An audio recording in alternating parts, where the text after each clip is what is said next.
How you guys doing out there? Ready to party or what? Okay, so my name is Gramatik. I came from Slovenia. It's my first time in Athens and I'm excited to be here.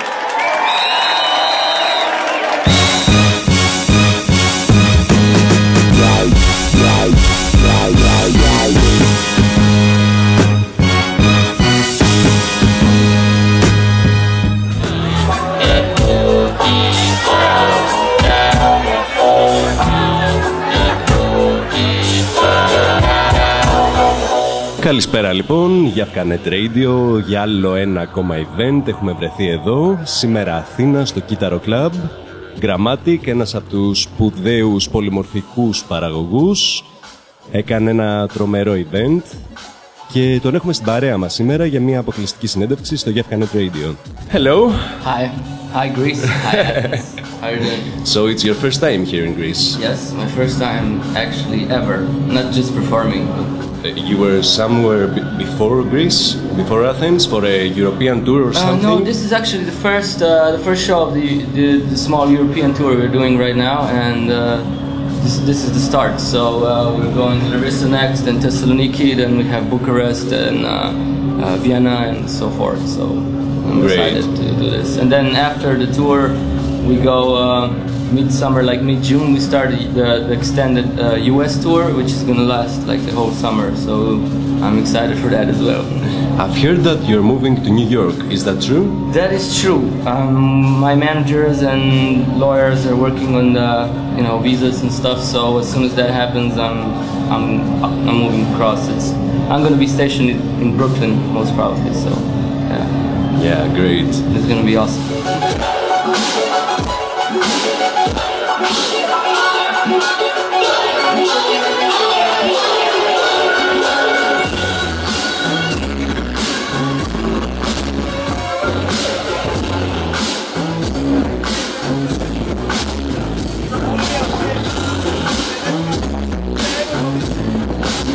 You started at a very early age with music, yes, as a bred.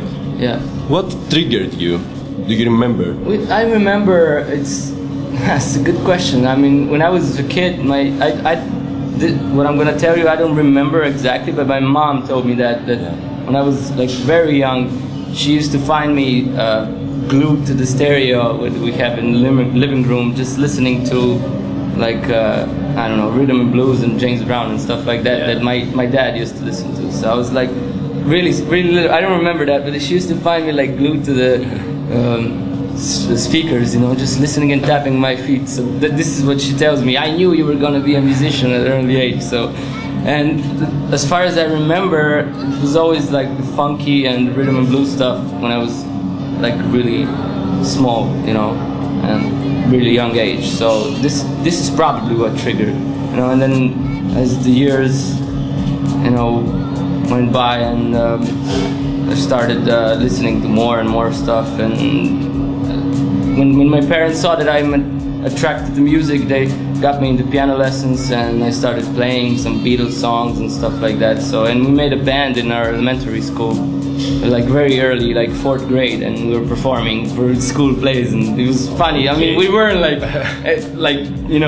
virtuosos at that age. We were just like trying to go through the songs, So this is when it all started, and then sixth, 7th grade, I got into hip-hop, and it was like, wow, this is something really nice. And I didn't even understand that most of those hip-hop tracks that I was listening to had soul and funk samples from the 70s, because I was too young.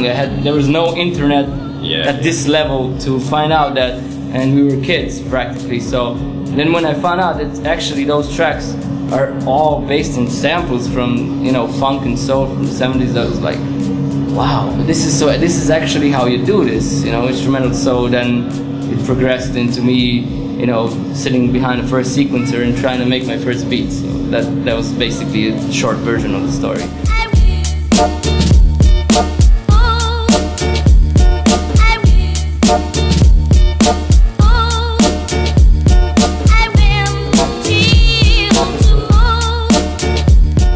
I started as an MC first. I was rapping, so me and my schoolmate, we started like a duo, a rap duo, and I wasn't producing at the time. It was like 7th grade, you know. So Very we started, early. we started writing and rapping to other beats, like everybody starts. So after I started producing, we started, you know, writing to my own production, then recording something, and so on. So that's when that was like a brief 5 or 6 year period that I was strictly like an MC producing hip hop beats, you know.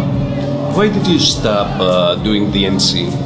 I don't like it anymore. No, it's not that. It's just I still write and record something when I feel like it, because I take hip hop very seriously. It's not something that I would do for, you know, because it's the trend.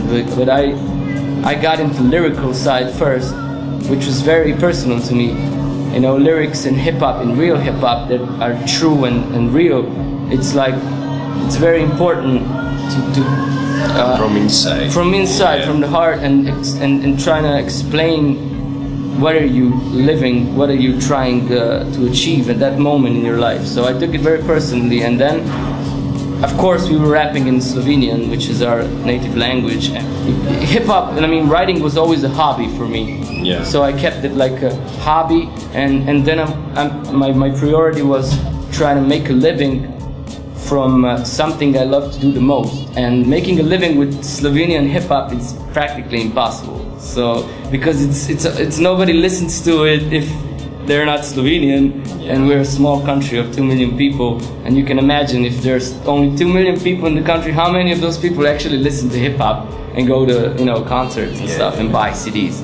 So I kind of left it, and I kind of kept it as a hobby and try to develop my production side. So this is when it all kind of switched, you know. Because I saw, as I grew up, as I became like an adult, I saw the possibility of actually doing that. Because when we were kids, it was a dream, you know. It's like, how are you gonna make it anywhere, or especially not in the United States, you know? Just like a kid from Slovenia, from a country that nobody knows about. So it was always a dream, and the parents were always like skeptical. Don't, you know. Yes. So there's like many influences that, you know, affect you as, you know, you're trying to achieve your goals. But I always kept, even though everybody was telling me on the contrary that this is not gonna happen, you know how many people are out there that are trying to make it, you're not from the States, you're not from any big country, and blah blah blah, you know. But you made it. Yeah, exactly. And this is what I'm trying to, everybody I talk to, somebody like you or fans, or I'm trying to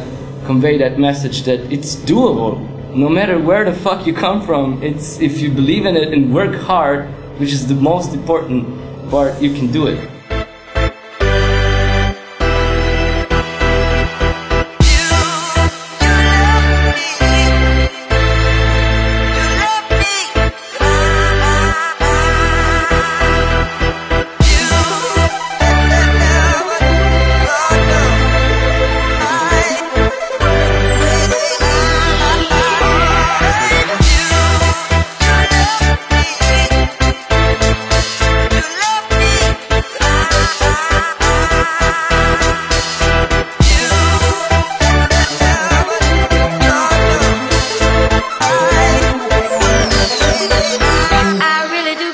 Do you have something specific that guided you to do this kind of music in your last album? Yes, actually it is specific, and it was all based on my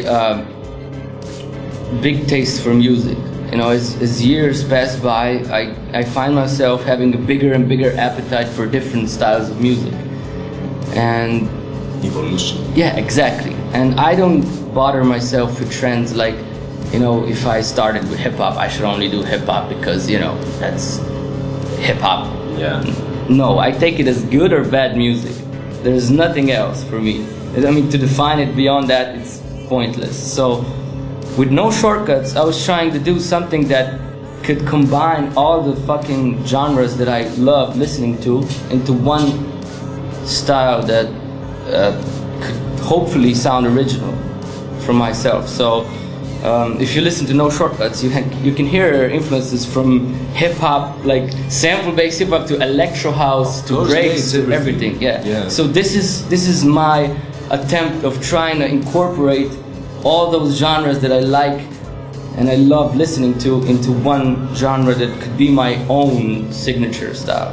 So that is No Shortcuts. And the new album I'm working on right now is going to be an EP called Never Been a Silent Type. At the same time, I'm working on an album that's going to be like Street Bangers 4, but I decided to end that series and start a new, which is going to be called Beats and Pieces Volume 1. And it's going to be in the same style as was the first 3 Street Bangers albums. So I'm going to keep those two, you know, separate and going at the same time, because I know a lot of people are still listening to you know, Street Bangers and love that style and would probably hate me if I would drop it, you know, which I would hate myself too, because that is where it came from the raw, like, you know, more East Coast flavor hip-hop beats, you know, like from all the artists I was listening to when I was growing up, like DJ Premier and Pete Rock and RZA, and, you know, so that's my plan right now, to keep the, you know, hip-hop series separate and then develop the No Shortcut style further on. From all places that you've traveled and DJ'd, which was the best place?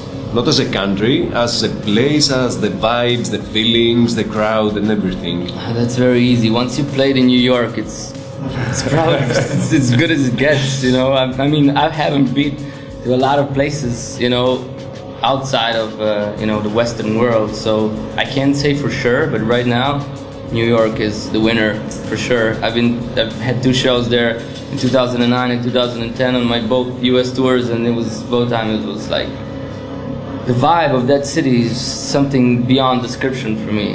It's like it's been attracting me since I was a kid.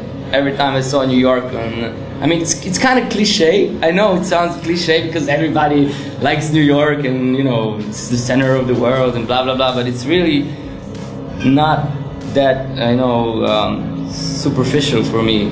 So first time I was there, it took me, totally charmed me, you know, so, and the whole vibe, you know, and the people coming to the shows, they're fucking crazy, you know, just go wild, and the atmosphere and the people are professional and, you know, just like top of the game right now. So.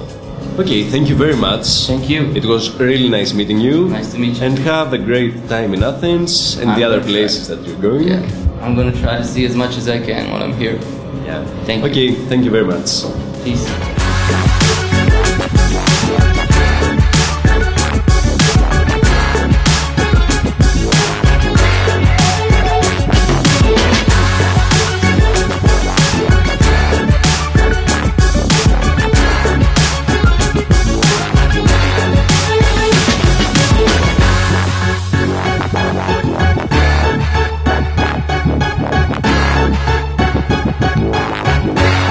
Thank you guys once again. Peace, y'all.